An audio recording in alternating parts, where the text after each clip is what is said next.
All right. What's up, everybody? It's Eve, and I'm here with Marie. She's back. She's feeling better. She's here. Can you see Like, her? hi, can you see me? There she is. And we're here with another episode of Millennials Adulting. Look, I don't know if you guys tuned in last week. I thought that maybe I should give you an intro into what we're talking about, or at least why we're here and why you should listen to us. And I know we started with, I guess, a girly topic of sorts, but we're girls over here, so I guess some of our conversations will be from that perspective. However, the fellas are supposed to, contribute to the conversation. The chat is there for you to do that. So are the comments. Um, and sometimes we will have male panel members come join the conversation. So we will offer that from time to time. But tonight or today, because it's Saturday, what I wanted to talk about, I guess we advertised that we were going to talk about the table. And there's all this conversation about the table and what do you bring to the table? And all of these women across all of these different environments are being asked this one question. And it seems like none of us have the answer because whether you have a degree, whether you work at Starbucks, whether you, I don't know, don't have a job and you're just out here on the lam, none of us are doing the right thing, but a lot of us have a man or a dude, or at least a few people who might be interested in sitting with us at this table. So, Marie, did you have any pre thoughts on this topic? So I think for one, like we have to define what the table is because you hear so many things. Well, I am the table or blah blah blah. I think defining what the table is critical. Um, so what is your definition of the table? So, how I would define the table, at least I used to think, and this, you guys are going to have to forgive me because I was under a cloud. I was in Delulu land about this table. So I used to think that the table was the guy. I used to think that we are bringing our resources to this guy and that he's supposed to do something with it. But from there, none of it made sense because in every home life situation or example that I've ever grown up in, the resources were kind of combined, and then the woman was the one making the decisions about how the resources were being spent, whether it was on school or food or extracurricular or whatever. So then I guess my definition of the table morphed into the family. Like, so it would be the table is the family.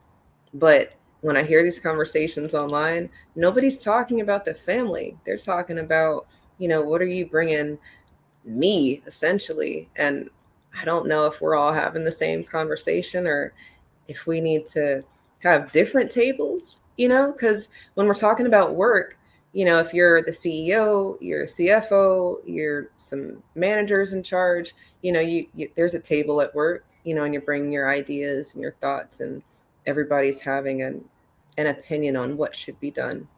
And I guess that's kind of can be the same across different people environments, when people are working together. But the main table, I think it would have to be the family, that unit that's helping you get to where you need to get to if you have that unit. And then if you don't have that unit, I don't know if you are a table yet. Maybe like a leg or like a stool, end table maybe. So I look at the table as something completely different. Like the table is just the relationship, whether it's your work relationship, your boyfriend girlfriend relationship, your marriage. That to me is the table. So no one's the table, no individual person is the table, but the actual relationship is the table. And so it's like everyone has to put something. Like there's this picnic table, and it's like we're having a cookout, right? So everybody brings something. Somebody. You can't just have the fire. Like we need food. Music, all these things. So I got the condiments, the sides, the meat. If you eat meat, or whatever. But again, we're all taking something of what we have, and we're bringing it to the table. And at the same time, like to some degree, we don't need two ketchups. We don't need two mustards. We don't need a lot of duplicates, which oftentimes I think that people are looking for like mine, which is like there's that's fine within reason, but you actually, to me, the table requires complementary traits. A yin and yang, feminine, masculine. But I think the table is the relationship, and then I look at like certain core values, and then I see it as like individual level, because it's all subjective too, right? Because it's like even the relationships I look at, like I have a uncle who's his second wife. She doesn't work. My uncle does not care that she doesn't work. In fact, he's always telling me I work too much and I need to find a man that's not going to have me working so much. Like, to him, that's like a why? Why would you need to do all these things? Like, if you want to, that's fine, but that's not an expectation. Um, and like, and I will say she's a modest woman. So too, she's not just like, oh, I'm gonna go out and spend every dime you have. But she has free reign. She can do what she wants. She's his second marriage. Um, and he seems very happy with her. He cooks, she cooks. He actually loves cooking. He's from Louisiana. He's from Baton Rouge. So he loves cooking. He's actually a Cajun white man. But like, and I say that to say because oftentimes it's us black folks, we're the ones on social media going back and forth about who's the table, what's the table, what that looks like, who should be there, if you there, if you the table, I'm the whole table. So like, and basically I think that goes back to who's the prize, or I'm the prize. Well, I'm Mm. the prize. So since I'm the prize, well, damn. So am I just mincemeat? What am I? Like, if you're the prize, well, how lucky of you to bestow your graces and honor me with choosing me. You had all these options because you're the prize, which is weird to some degree. Like, imagine somebody thinking they're doing you a favor by being with you. Like, you lucky. You're like, damn, when will my luck run out? How long will this last? Am I on a winning streak? What's going to happen next? So I definitely think that the table, to me, is more or less the relationship. I think that's like a fair view.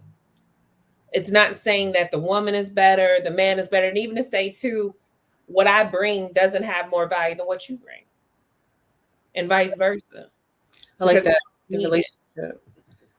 Um, yeah, I guess I could agree with that. The table could be the relationship, and across people environments, your friendships, I mean, you're one family unit, in your house, people, but then you've got your other family units, your cousins or your siblings or whatever. So, how are you guys progressing, or how is it a beneficial relationship? Because let's face it, a lot of us millennials are black sheep, so we might not actually have, a lot of family relationships as much as we've made families relationships. And inside of that family that we've made, yeah, what are you bringing to the table? How are you making this friendship do what Provide. it, yeah, What are you right. willingly providing too? Because you don't want to feel like you're pulling teeth. You're like, yes, I want, like, in previous relationships, it's like I used to have to really harp on communication, and it was like pulling teeth. And then now, to be honest, now I look at communication completely different. Like, I actually look at it as more foundational. Like, I legitimately believe there's a foundation to that table, and then everything else is like those. So there's like basics, you know what I mean? Like running water, heat, lights. Like, there's certain things they're basics. It's not but they're required, whether that's care, affection, recognition, commitment, respect, communication. Those are foundational things. They're like basic, like it's like when I brush my teeth or I breathe. Not even, because if it's healthy, it's going to have these main components first, then everything else is like extra. Do I like my handheld? Going back to baby me, like, do I like my handheld? Okay, okay. It's gonna vary on, like, I guess individually what the other things that you're gonna need, what other condiments you need, what kind of food you're serving, what you're serving at your table. Yeah. And I think we often, like, we focus on what we're getting, but I don't know. I'm on the fence about telling what you're giving, right? Because what you're giving may only have value to someone that values that. Then simultaneously, you don't want to be advertising. I feel like sometimes men and women, depending on like their personality type, they are looking for low hanging fruit. So it's like you don't want to, yes, and I do this and I do that, and oh, you do, huh? Hmm. really could use that at my table. Never mind that I have nothing at my table. Like I'm not really bringing much home. I'm not even bringing the foundational shit to the table. Do you have fire there? Because I don't. I get that. That's like what we talked Are about you last talking to time. the fire? Like you bring the food? Like so? What are you? You don't have any food or condiments? No, just the fire and the table. Oh. The oversharing, some people do it to themselves. Um, and it's so funny and fitting that the channel has morphed or evolved from the Pick Me podcast to Millennials Adulting, because we don't want to be low hanging fruit, or at least advertising that we can do it all. Not saying that we can't do it all, and not saying that we should be out here saying that we can do all things, but the things that you can do, maybe you reserve some of that, maybe hold it for someone who has put in the same amount of work to show you that they are also where where you are. So, no more pick me's over here. But, if you want to, I guess if you want to do that, you can do that. But just know you might. I mean, knock yourself out. I think it's like about having boundaries, using discernment, because it's like you. But because I also think too, sometimes if you have to ask someone what they bring to the table, you already know they're not really bringing a lot to the table because certain things I just see. Like Mm, even for me, I think the other day I was like thinking like how what a man could bring to my table. How a man could, and what I really like thought about was really I just need him to facilitate his own needs. I need him to walk in whatever his truth is. I need him to be secure. I need him to have mastered his lane, have a pattern of success by himself, with himself, for himself.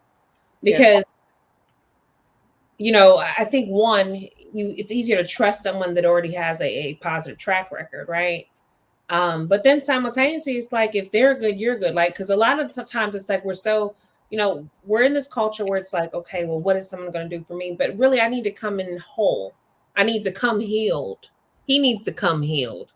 So we can do these other things, you know what I mean? Where we're not, oh, how come you don't know how to talk about your feelings, or you're upset. I don't know why you have an attitude, but it has nothing to do with me, but I don't know that. All I know is something, you know what I mean? Like you're kind of having very remedial conversations where it's like, I just need someone to come in here, secure, whole, whoever you are, be who you are, be a man, stand up, walk in your man, whatever that looks like too, right? Because it's going to be different for everybody, right? But be thank you. solid because, of course, it's like, I'm not a woman trying to tell you how to be a man, but I will say, whatever you do, be solid in it. Whatever your thing is, walk in it, be great at it, master it, because the better you are to you, the better you are for me, and vice versa. The better I am to myself, the better I am for you. Yeah, you can't people can't the oversharing can lend itself to a bunch of bullshit, lying, people saying that they can do things that they can't do, or people Oh, because they saying keyed that in. they've Yeah. done things that they haven't done. And I like that it is a mutually beneficial situation, the table that you're talking about. And then at least with regards to what I've been talking about, the family, I'm gonna say that so far we've been talking about the same table, and people need to have these conversations when they're having these arguments online, because really a lot of y'all are not talking about the same shit. I promise you, you're not having the same conversation, and y'all are just so angry and aggy, and really you could just bypass a lot of it and talk to people who are having the same conversation as you. But communication is key. So I'm glad I'm glad we got that out of the way, because when we start talking about value, and how much things cost, and these relationships that were um, growing, you want to do things, you want to spend time with these people, you want to build, and all of that costs money. But Memories. where are you coming into the relationship? So like you were talking about, Marie, about you want him to come whole. If we're talking about this relationship, family, he needs to be who he is, whoever he is, solid, and financial, with regards to whatever it is that he needs to maintain, and the things that we want to do together later. I think that people And look, y'all's ages are gonna matter because, at different age groups, we've lived life and we've done things. So, if you're 27, you might not have the same thoughts about people coming into the relationship whole because you don't have your shit together yet. 19, 20. Like, I mean, I think that because I think that too, there's levels. Like, yeah, I Yeah. think sometimes even you'll see those hypothetical scenarios where it's like, he got a ring from Walmart. It was $15 or $30. I'm being extra. Like, that's great if you're 19, 18, 19. That's absolutely, that's on par for where you are. Yeah. Absolutely. But So, that's a conversation people got to have too, because I'm not a ring girl. I'm not really a big jewelry person like that. But I like what I like. So people out here spending $10,000, to me that's crazy. But also, I wouldn't spend 10,000. I'm like that. If I'm not gonna spend it on me, then I would probably think that you're crazy to spend that much on me when maybe I would want you to spend that much on something else. Like, can I have a say in the money? And then like, if I do, can we do something else? I mean, my ring is nice, that's nice, but that's nice enough. do something. Yeah. And so the funny part with me with that whole Walmart ring thing is I'd actually prefer a plain band than you get me something that looks like something, or like if that's not in our budget. When I got married, that wasn't I got married at 19. Diamonds and all that was not. I remember me and my ex-husband kind of going back and forth. He wanted I don't want diamond cut anything. Like, just give me a plain band. Why does it? Because I want, like, fine. So even the bands we got were not the band, but like the band I wanted was so basic. And But the were you in band, love? It and was I'm like you were in love, and it was like that's 19. just So I was just like, whatever. If you want, that's the ring you want, we'll get that ring. Like, but there's that, at different levels of our life, sometimes y'all and we move with our emotions, especially us women. And fellas, y'all can give us your commentary in the chat or in the comments, because as it stands, I feel like maybe you guys are more planning or you're more basic, and I feel like we are more fluid, and how we feel can decide different things. So at 37, you wouldn't have accepted what you accepted at 19, even though you're the same person. Or are you saying that at 19, if you had more, you wouldn't have accepted what you got? I don't know. I think I think we're always evolving, right? So at 19, what was I doing for a living? 19, I was a CNA. I lived at my aunt and uncle's house. I drove a old Taurus, a 10-year-old Taurus. It's like a different. So at 39, I oversee infrastructure of a biotech company. Like, I'm on a different level. Like, so I don't even think that it's like I'm not expecting something major. Like, even for me, I think I would probably prefer the house over the ring. But then to some degree, why not both? I am older. Like, I'm old There now. you go. Right. I'm So maybe both, or, you've got a tangible idea of how money could be spent that yeah. would make sense versus just something to show. But I get it. And again, that's an age thing, I think, because, well, no, Still actually, no. do a band I've at 40 seen, though. At 40 years old, just a plain band that doesn't bother me. I just have an issue with fake rings or little, like, my hands aren't very, so some of it's personal, right? I don't have very little hands. So the idea of having some little pebble, like, nah, I'm good. Like, just give me the regular band, sir. Like, you ain't got to embarrass neither one of us like that. there Because you I go. don't want one of my friends or me look, okay, ring. I'm over there talking about, okay, ring, because that's the only positive thing I have to say about it. No, we're gonna be real over here, and if y'all have feelings about it, again, the Or chat and those the comments here. clusters, the clusters. No clusters. Look, cluster. No. Fellas, don't do it. Ladies, Again, I would take a band with nothing on, a plain band, than anything perpetrating, pretending to be, well, when you put the five diamonds together, it makes a solid. Mm-mm. Baby, like it's okay. We don't have to. It is okay, fellas. She's giving you an out. You don't have to fake it to kick it, shoddy. You just gotta be real.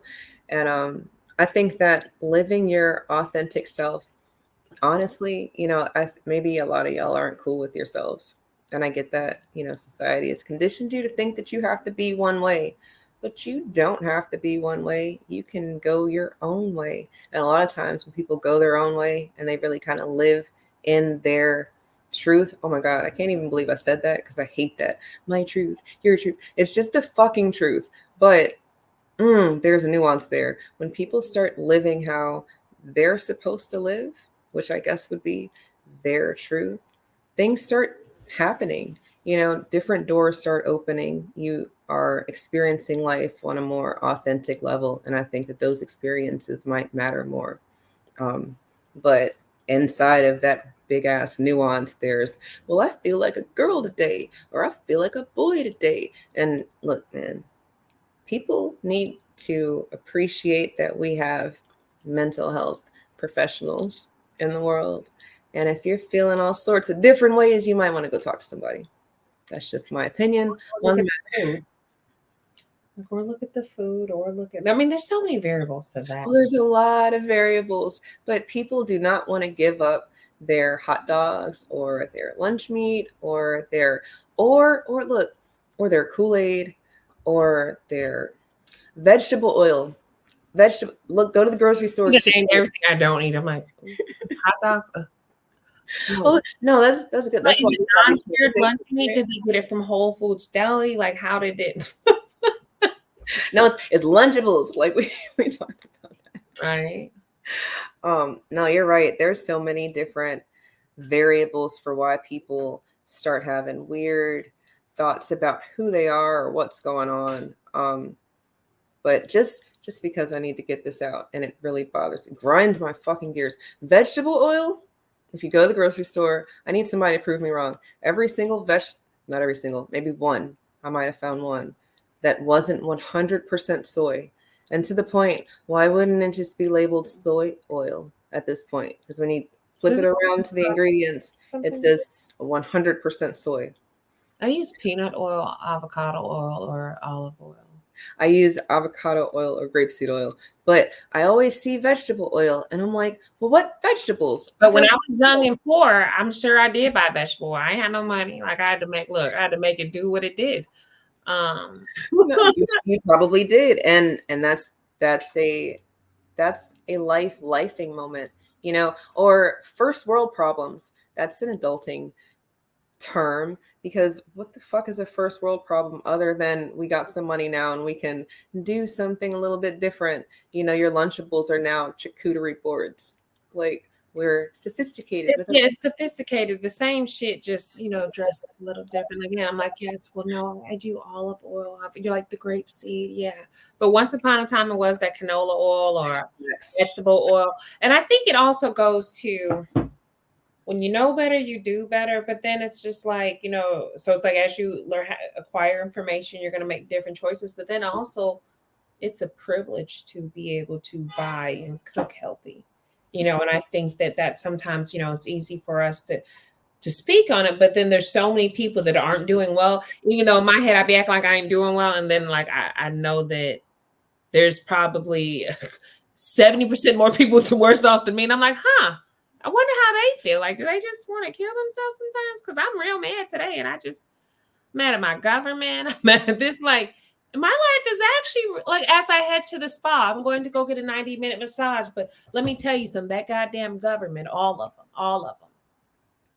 No, it's real. And for what it's worth, it is very cheap to kill yourself and then very expensive to save yourself. Food deserts are very real. The dollar menu exists because salads are expensive at those same places. And we talked about the $18-$24 salad the other day. I very much appreciate the fact that the knowledge has me working and us working to ensure that we can afford this shit. because really, I mean, middle class is not middle class. And, when we're talking about these tables, it's expensive to sit at these tables or to build a table. So my time is very precious. And if I'm choosing to spend it with you, we got to be doing something worthwhile, because I can't just be spending time, which is money, which is resources, on a dead end. We can't. And I think What are that you bringing to the table? I think that's where that's really like the big picture of it all is like not wasting your time because it's so precious, so valuable. Where it's like, hey, no, that's why it's like, nah, come on, like whatever you are, be all of that when you get here. So that way we're not spinning our wheels, or going back and forth about things that in the long run. I mean, I don't know, they matter, but it's like some of the things are trivial, or they're just things like, well, if you were healed, your perspective or your perception of something would be different. But because maybe you're also still carrying this baggage, you're seeing it this way, and this is not going to help us as a unit. As a unit, because too, I think the catch too with even what I bring to the table is I can't half-ass my table. Like again, I can't come in there with the vegetable oil. I need to come with the grapeseed oil. Oh, it's a little more expensive too. I need to come with the avocado oil. Again, it costs a little more money, right? But it's also like a reward risk kind of thing, right? So it's like so I'm spending more, but I'm going to get more. And that's even the same thing as in a relationship with two people that are on the same page. So because I know there's a, well, what if I did okay, so we're going to pretend like you did all that and the person like received it. So that's the scenario right now. The person receives it. So you got somebody that's open, willing, ready, eager to participate in a loving relationship with you, and you have to bring your best self. And if someone's open, ready, willing, and eager, they're not going to appreciate. There's going to be moments they're going to feel, they feel slighted. They're not going to stick around long, because some people will sit around. Like one thing I learned about myself is I have a high tolerance. So it's one of those things like I'll observe things. It can go. I can really not care for how something's going, because also too I look at maliciousness too. That's a big thing for me, right? So sometimes people really just lack awareness, and there's some people that are malicious. They have every intent to set no different. Like some people have every intent to shortchange you, to get all they can get and give you nothing. Then there's people that legitimately think that they're protecting themselves because last time this is what happened, and now I'm moving with caution. You're kind of just like, huh, okay. But that being said, I realize I got a couple weeks in me. I might even got a good 30 days, And I think I made this statement recently. Well, I think 30 days is long enough to make an assessment. And I think it is. If people are paying attention, having conversations, doing their due diligence. But look, a lot of us want to cherry pick what we like about the person and then ride that till the wheels fall off. And then all sorts of red flags abound. But that one thing you liked, or those two things, or whatever it was, if there's a Or wheel of the beginning, seasoning, the oh, for beginning, sure, chasing I that think beginning honeymoon, everything is perfect. But you start seeing things and you ignore those things because it's hard to have a conversation where at the end of it, it's maybe not what you wanted it to be because of wasted time, wasted resources. And fellas, I get the wasted resources. What if you done took this bitch out? You've spent because you like her and she likes you. But do y'all really know each other? And then when you start having that conversations about, the deeper dive, and then you find out that some of those quirks aren't really quirks, she might really be like that, or you're thinking that some of those things you thought about him were just so manly, were, starting to sound a little drill sergeant-y, and it's like, oh, so masculine. Then you're like, actually, this motherfucker is bossy. Like he's bossy, he's rude. Like, do I look like a flunky to you? Am I one of your employees? Am I? Who the fuck you talking to? right. And then we have to assess, we have to reassess. And I like a T chart, if people like to analyze things, put a good and a bad, and then you really can see, because a lot of times people don't want to do a paperwork check. And I know it's scary because in your mind, you picked them and this was it. And why would there be anything in the bed? But if you start to list things and then you can't make it even up because it's not even, you don't have 5 and 5, you have 2 and 7. Not there. It's not there. It's not there. 2 and 7 sounds like you're really wanting that two to mean something more than the 7 things that you took time to write down. What are you doing? Well, you Wasting know what that is, though, right? It's people being tied to an outcome. time. So being so tied to an outcome that you neglect and you don't see everything else. And it's fair to say sometimes you don't always see things as they are initially. Because sometimes we can wear glasses, right? But it's again being tied to an outcome. So when you're walking through life and you're just existing, you're having a good time, even going back to it's like he spent all this money on this bitch.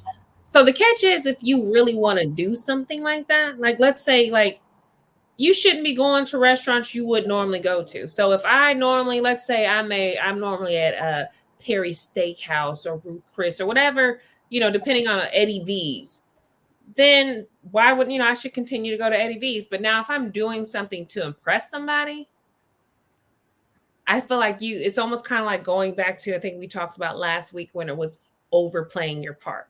So if Right. I'm doing something solely to impress you, because again, I'm looking for an outcome, then I'm damn sure gonna be disappointed. Like this bitch didn't even appreciate it, or like it didn't go any further. Like, sir. But mind you, let's say I normally go like I love what I got my favorites on the menu. You know what I'm saying? I want steak 48.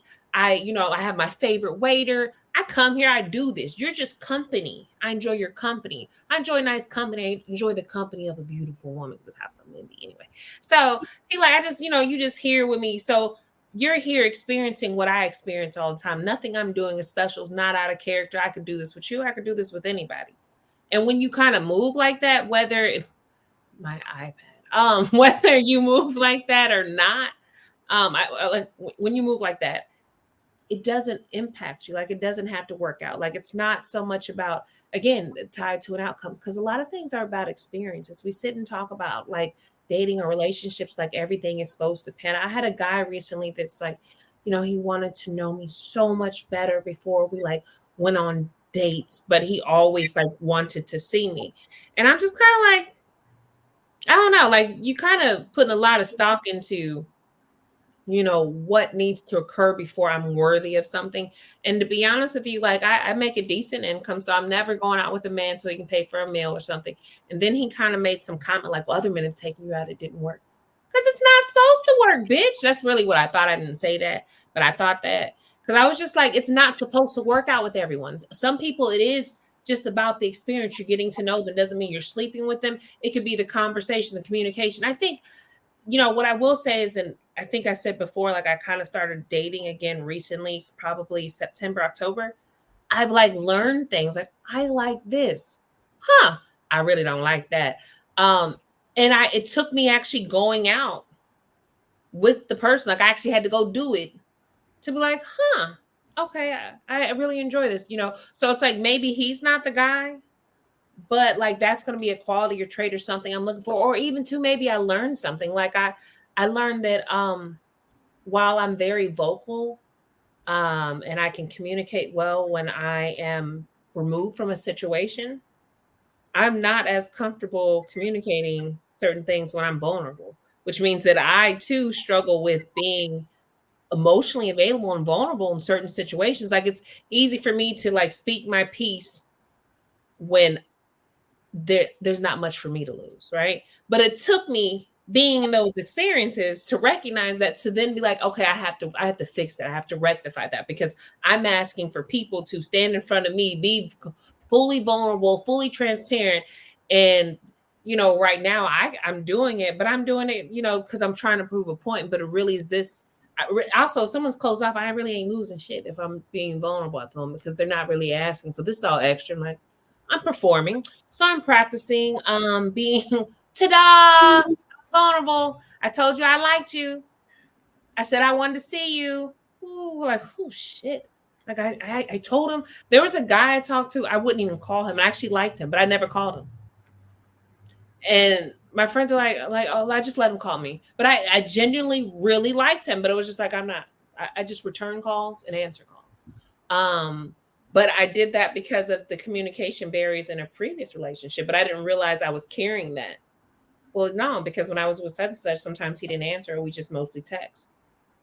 Huh? So you think that's gonna work in your new relationship? Like, I might be on to something. You might have a point, but I bring that all back to full circle. Is like you're not doing the things to impress someone. That like if you're stepping into that with the idea that you're gonna lose, you're gonna lose. Like you might win, you might just might, you might impress them enough, but then at the same time, do you want someone that's impressed with your hand or who you are?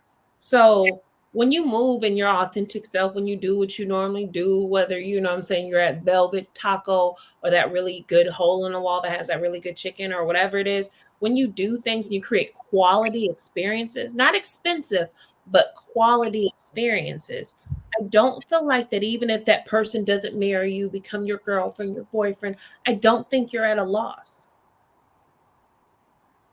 But again, when you're doing something for something, like so I'm gonna give you this, what you gonna give me? Quick pro pro.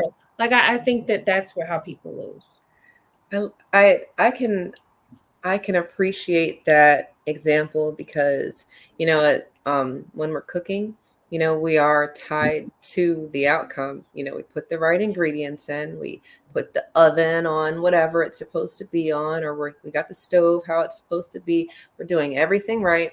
And then, man, okay, look, pancakes. I have a love hate relationship with pancakes because sometimes the first pancake is perfect. And sometimes the first pancake is some shit. I can't flip it. I don't know what I do different sometimes. I'm like buying new pans. I bought some Hexaclad. I've never because mine was eggs. Sometimes they just don't be over easy. Right, it sticks to the pan. I'm like, I I'm buying new. It's not me. It can't be me. can't be me. Need some new pans. But I'm just saying, like, I get that tied to the outcome because, you do everything right, or at least you think you're doing everything right. And then the shit just doesn't work. And it's like, damn, I don't understand. I could have just had some cereal or something. Let me just I think that's so relatable though. Like I think that's so relatable. That reminds me this week I was making pasta from scratch. And one, while I read the instructions, I didn't read about how, like, after you knead it, you run it through the presser like 8 times. So I'm running through 2, 3 times. I'm really pissed that it's not looking how I think it should look or how whatever, right? Then I finally kind of get it going. Then I'm like, I have to do what? No wonder people pay for that $200 for that KitchenAid attachment because I'm like, first of all, my right arm is going to be really strong, like awkwardly, questionably strong. Like, why is your right arm so much? I'm in here just turning. I'm really in here churning. I'm like, no wonder. Like, I'm just gonna go ahead and return this and pay the $200 for the KitchenAid one that does it itself because this is crazy. That being said, I spent all this time making this pasta, and I'm gonna tell you what happened. I was exhausted, and I put the pasta in the fridge, and I didn't put it in the fridge like on the little paper stuff, parchment paper. I just put it in the fridge because I just need to lay down first. I just need to rest my eyes. Because, I'm getting old, so I'm like, I gotta rest my eyes. While the pasta started sticking together, and then it was almost as if I had never. never done it because So the 2.5 hours I spent prepping, because even too, you gotta let the dough sit. It's like all these things, you know what I mean? And I rolled all this shit out. It stuck together. You not threw that shit out and just pulled out the box pasta. Like I already made the sauce from like, look, okay, I tried. And something told me I was missing one ingredient. And so I left to get that ingredient. And someone was like, just grab a box or two of some penne pasta. Cause if this don't pan out, like my daughter's home from college. I'm like, she gonna want it. Matter of fact, I was out and she's all, I was just calling to see had you started. I'm like, whoa, didn't you already eat? Yeah, that was my appetizer. I'm like, okay. Huh. Okay. Okay. So, that being said, though I was tied to an outcome and it did feel like a lot. I will say it did kind of, I don't know if I'm going to do this again. I did have that. Like I put my all into that. Oh, what I know. I think that that's oftentimes too how people feel dating. Oh, for sure. I mean, I like this analogy because really, people who cook and people who don't cook, people who pay for the experience, and then people who will go out of their way to learn how to do it. And it's not that you're gonna make noodles or pasta all the time, but now that now you know why things cost so much versus someone who just spends. And I can appreciate experiences like that the same way I can appreciate an ex. I don't, I have zero regrets for any situation I've ever been in because I 100% authentically was me the entire time. I can't not be me, but I can understand and reflect on why things didn't work. And a lot of times it's because of me. I might have ignored some things that I saw, or I might have given credit when it wasn't due because I was tied to an outcome. And then, when you take those blinders off and you really reflect on the why or yourself, you can come to the realization that I also had a genius moment and I picked up some noodles at the store and I'm still gonna eat tonight. Because like that's a genius moment that people might not have even appreciated. And so the irony too in that though, my takeaway was I have to keep doing it. Like the only way I'm going to get good at it is if I keep doing it. So as much as it took like a lot out of me, now I know what utensils I need or don't need, or realize the value. And like, this is like, I will say, I'm like, I wanted the KitchenAid one, but I'm just like, I'm not spending $200 when I can get this for 50. And then now I realize I would rather pay $200. Then crank that Yeah. stove. I don't even churn my own butter. I make butter, homemade butter, but I don't even churn butter with like, I use my mixer. So Yeah, there's a reason, like, because I don't want to. that's real.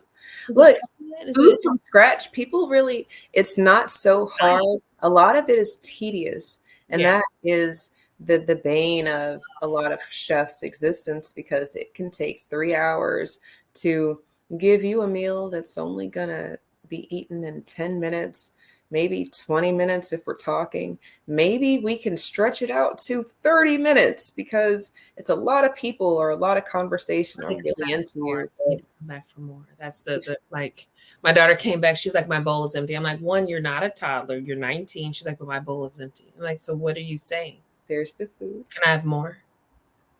Like, okay, okay. But she likes when I do it, so I can't even be like, there's the food. She Oh. when I do it better. Well, yeah, she came home to be babied, That I mean, that's the whole thing. Even too, before she got on her plane, she's like, can you touch up my hair? She's like, "What you're gonna miss doing?" I'm actually not. I have a whole head of hair myself that I don't really want to do. So no, I'm not going to miss doing your. I don't want to do your. Well, mom, we're spending time together.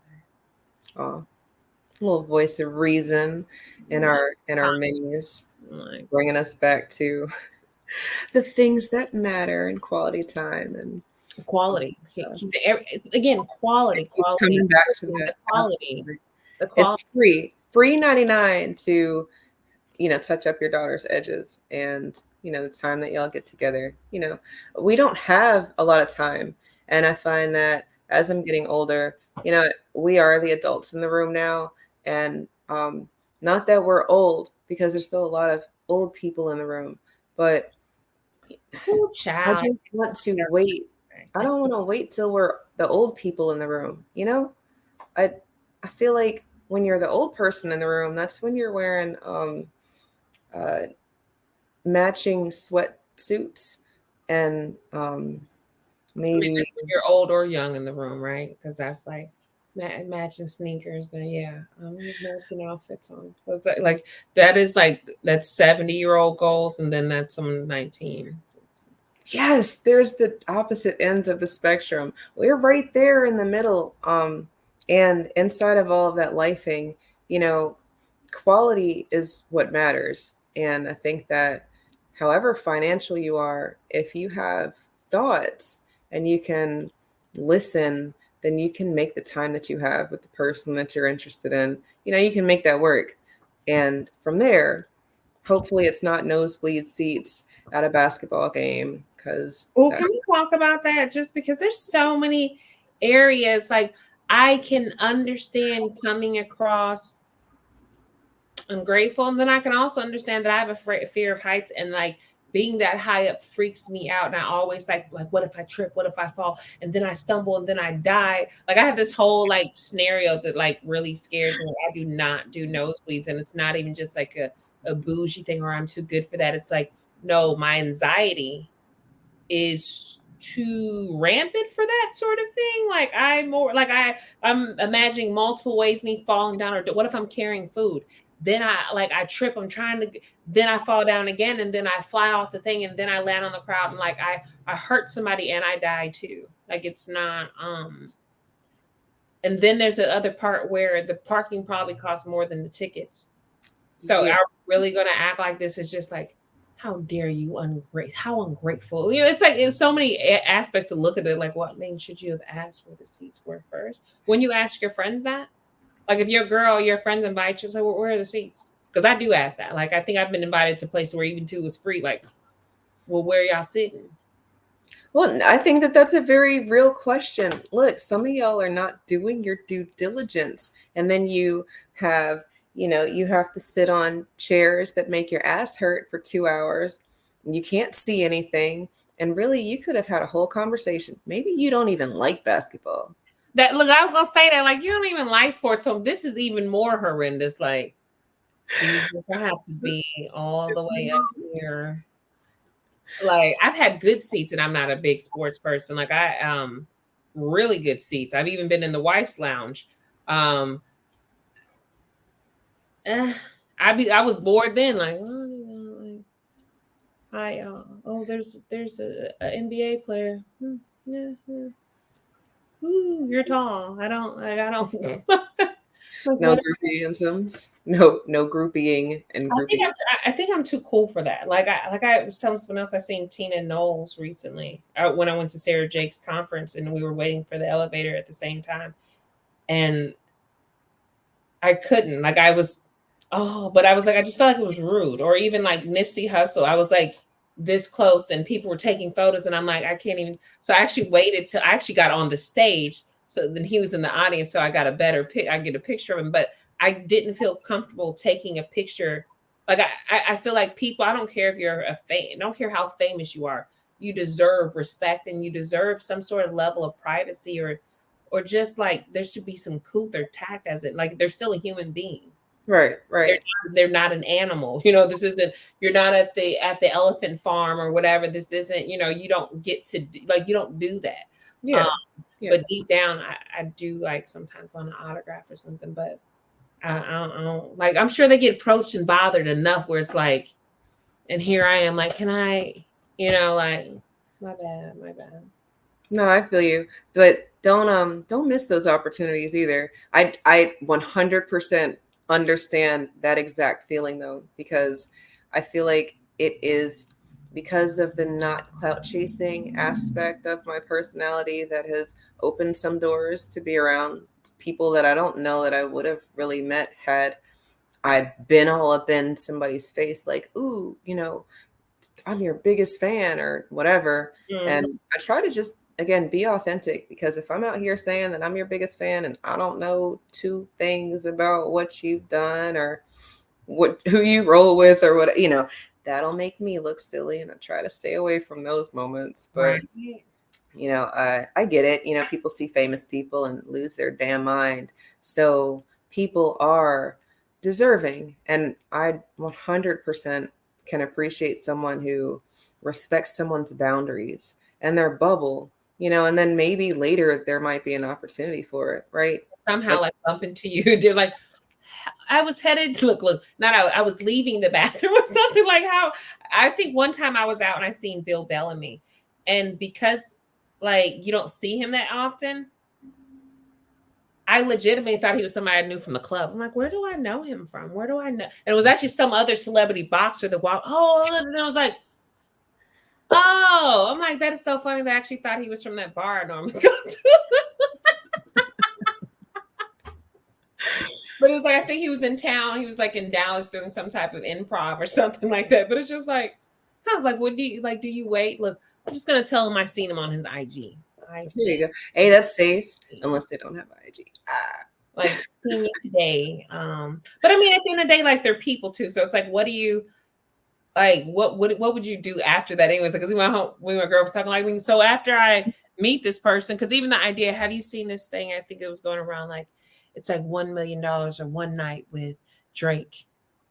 I'm gonna take my $1 million. take the Like million. well, Drake be buying burgers. Like Drake probably gets pussy galore. Do you think that your one night of your pussy and all this magical things you can do is really gonna elevate your life? Well, he might buy me a Birkin bag. Like still not $1 million. It's about 20 grand. And that's like again, might I'm cool. Run me my million. Like give me $500,000 in food stamps. I'll take that too. Yeah. Over one night with Drake. Sorry, Drake. Like No, I see that, man. I've seen it from $700 to a night with Suki, or it was $70 or a night with Suki. I'm sorry, people. If you see that meme, don't get bamboozled, because some people will tell you that spending time with a millionaire, billionaire, gajillionaire is going to be worth more than a tangible asset. And I say that that millionaire, billionaire, gajillionaire is going to want you to take the money, but they're not going to yeah, it's beg you all to take the bullshit money. because the catch too is that a lot of times I know a lot of successful business people, they don't like fucking talking business in their leisure time. They're not dropping gems. They're trying to enjoy their fucking time. In fact, they might be annoyed that you're trying to ask them about the motherfucking index or what's the S&P. They're like, bro, I'm trying to have fun. There's times where you're at work, you're out even with colleagues. Hey, can we this isn't the time for you to shine and let us know you know all the things. Just we're here. Just drink your wine. Drink your wine. That Yeah, I that think goes back JP to what we even were said talking that. about. He like, nah, take the money down. I ain't gonna be dropping shit. Like, and I Right. think to even get that, you would actually have to really be around somebody. They would have to mentor you, not you. I had one. I had dinner with him and it changed my life. Like, I think even too, like people, even in if I was in that level, like even going back to there's a certain level of trust, right? So people are always trying to get shit from you.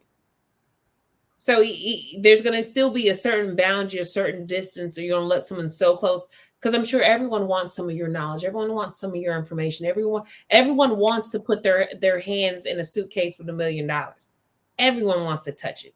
Like so, you gonna kind of be like everyone, people qualified, people unqualified. Everyone wants to touch it. Like, am I gonna let everyone touch it? Right. Mm. Absolutely. No, take the money, you guys, because at least the money can't lie to you. It is what it is. And then they half of them wrote a damn book anyway, so all their information they said is in their books. Just go read the book. Use the money to buy the book. Boom. Kill two birds with one stone. Like it. And look at the knowledge you can possibly bring to the table when you step into your relationship. That was deep. Like how you just brought that back around. I did. I'm like, well, how we get back? Like, I'm like, how we gonna get back there? Okay, this is how we're gonna do it. No, but that's real. When we are talking about what we're bringing to the table, a lot of times it's going to be a conversation directed at the women, but I want the women to know, or at least I like understanding that the table, how I set it, it's going to be based off of everybody's input, so how we move together, that matters. And then maybe you can't bring the buns, and so maybe I'm cool with doing different meals. It doesn't have to be Like lettuce wraps, anyways. Like maybe you're not in buns. exactly. I like Maybe you're not doing bread right now. that's exactly what I'm talking about. And I'm not saying that y'all need to fast, but look, if your table's looking a little bare, then maybe you take a conscious decision to chill the fuck out. Maybe nobody needs to be at your table right now. Maybe you need to work on you. And as a person who's fasted before, I find the health benefits were tremendous, but I don't know if I was ready for other things, because when you fast, things go Mine like that. becomes clear. Like the discernment that comes with fasting. The boobs that go with fasting, I'm so sad. Wish I had. Go. Yeah. I think I fasted like once. It was like, for 3 days, and I felt like a lot of things happened, but that after that, I was like, I don't know if I'm just hallucinating at this point. So, I'm just gonna go eat.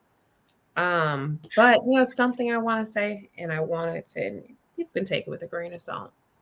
No one that's ever valued me actually asked what I brought to the table. No one I've ever valued. In fact, it's when I'm unsure of your value, when I'm not sure what you're bringing because it's not obvious. It's not obvious in your work. When I say in your work and in who you are, what you've established for yourself, the only time I've ever seen that come about is either people that genuinely don't value you, and it's not that they can't see it; it's that they're choosing not to see it, or legitimately sometimes some of y'all folks don't have shit to offer, so it is kind of like, so wait a minute, so you're not working, you don't really have a car right now, you stay at your, you don't you don't live by yourself, you live at somebody's house, you're in between jobs. Last time I seen you was in between jobs.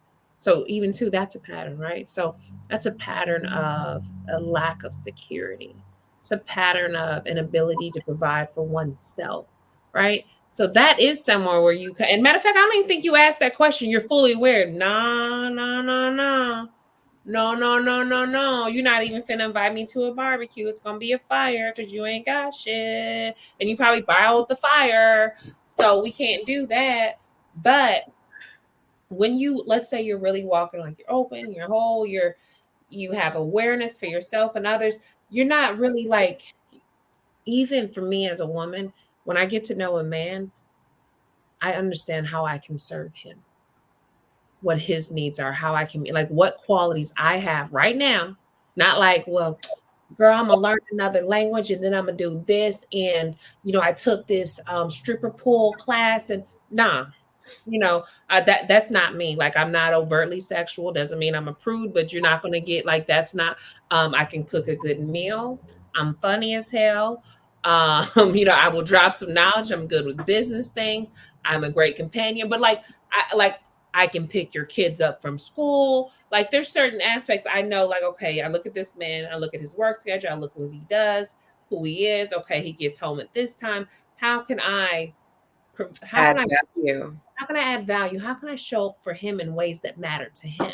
Right? Quality. That's It's what I'm looking that, because even too, again, I feel like it has to be both of us. It's not just like he's out here doing all these things because he's holding this thing, right? So mhm. he is who he is.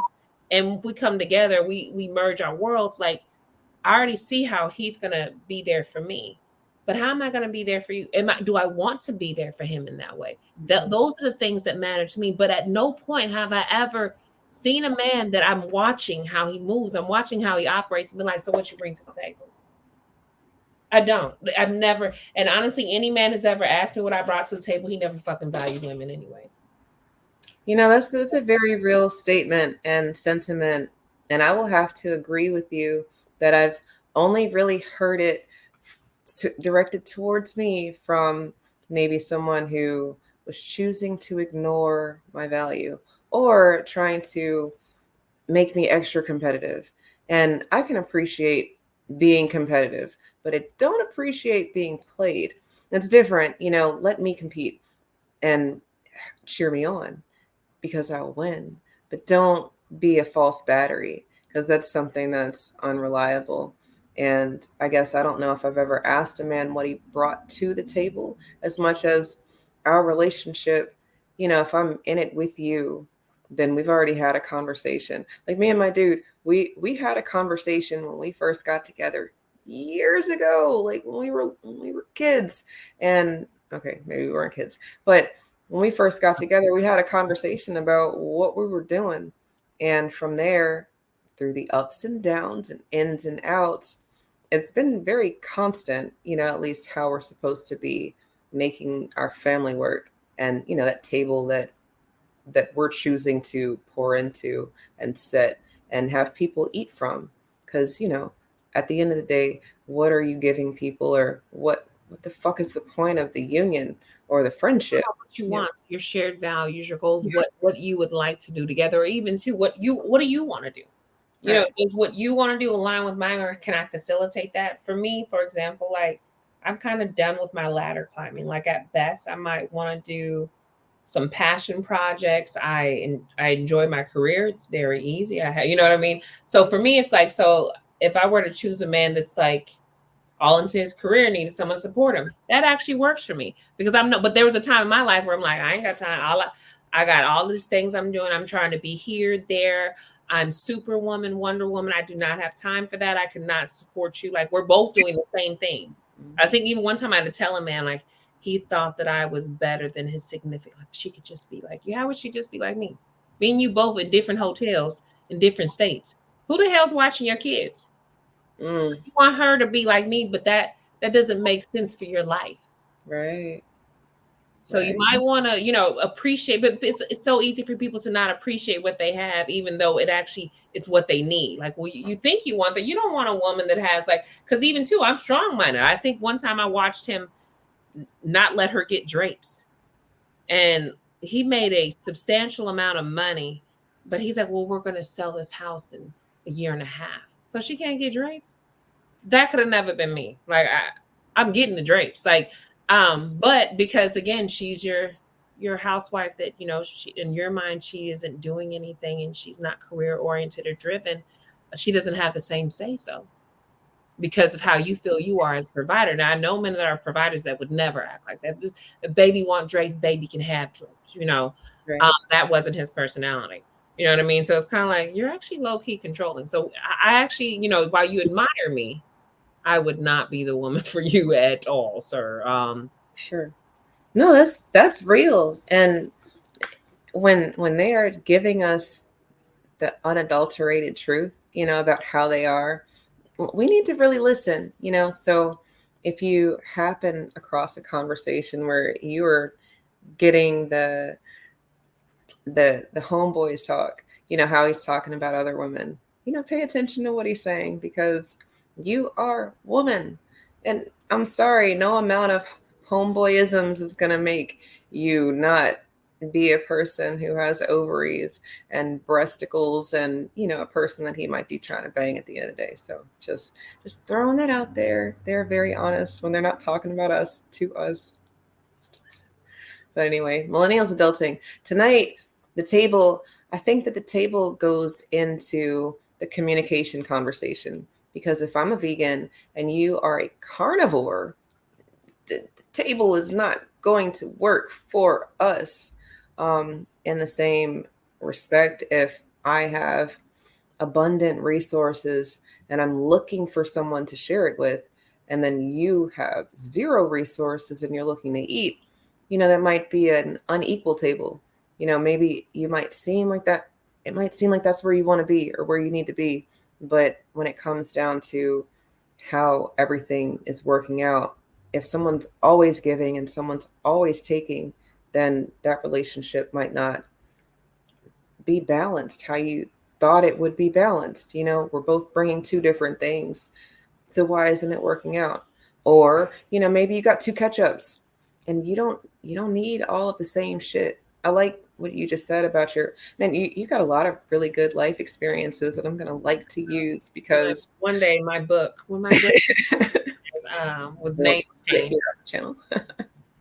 No, but that last one that you just talked about, just knowing that he already had what he wanted or what he needed and then was looking for someone else or something else because it's attractive, it's enticing, it's like me. I want someone like me. Do you really want someone like you? yeah, you Can know, you handle someone like you? And if that's the case, then maybe your table becomes competitive because you're trying to outdo each other. We're doing the same shit. I have to have the say, you have to have the say. Now we're ships passing in the night. Like the you don't time. have the time or capacity to actually really show up for each other. It just sounds good. Like It it, does. it, it sounds good. Like the idea, oh, that's cute. But then let's smack you with reality again. Who's watching our kid while we're doing this? Right. I'm gone, you're gone. Who's keeping our kids? And it was like he even wanted another kid, just not with her. It's just like, yeah, Lululand. Look, the Lululand does not only house women, fellas. Y'all are frequent flyers to the Lululand, and we can help you snap out of it if you're comfortable having a conversation. And you I gotta guess buckle up. You gotta get ready. first in the event of Pull up your big girl panties. Pull it on your bootstraps. Tie up your bootstraps. Whatever the fuck it is. like No, whatever you gotta do it, please. No. no. Whatever that looks like for you. Whatever that, yes, whatever that looks like for you. And really, we mean that authentically. I think that we can be the generation of people who, they're trying to push that your truth, my truth. Maybe we take that, and the truth is that if you just live your life the way you're supposed to, and hone in on your skills, stay in your lane, maybe that's the move. Maybe I we like don't have so me. much competition between the Your, generations. I like that thing. I think, even though it's like, the whole live your truth, it's cliche. At the end of the day, a lot of decisions you make, things you do are based on your experiences, the life you had, your journey, where you're supposed to go, where you're coming from. Hmm.